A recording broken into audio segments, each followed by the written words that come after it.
Welcome to Burlap Teachers. Enjoy the video. You begin by cutting power and removing the battery and any game. This prevents shorts. Once done, inspect the card slot for visible debris or corrosion under a lamp. Use compressed air short bursts to dislodge dust first, because blowing loose particles out avoids pushing them deeper.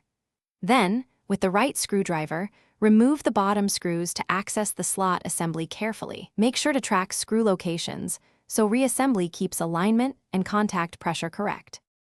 You now focus on the electrical contacts and mechanical alignment because these commonly cause read errors.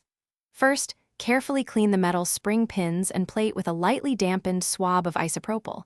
This removes oils and corrosion that block signals. Once cleaned, inspect each pin for bends. If one is misaligned, use a plastic pick to nudge it back into position so it mates flat with the game tab. After that, cycle the slot cover by hand to confirm smooth action and contact engagement. You finish by reassembling with intention.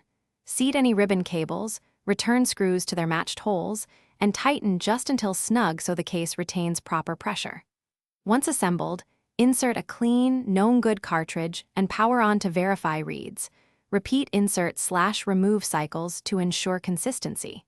If the system still fails to detect cards, swap in a tested replacement board or reader assembly, because persistent errors usually mean a worn contact or damaged flex that cleaning cannot fix.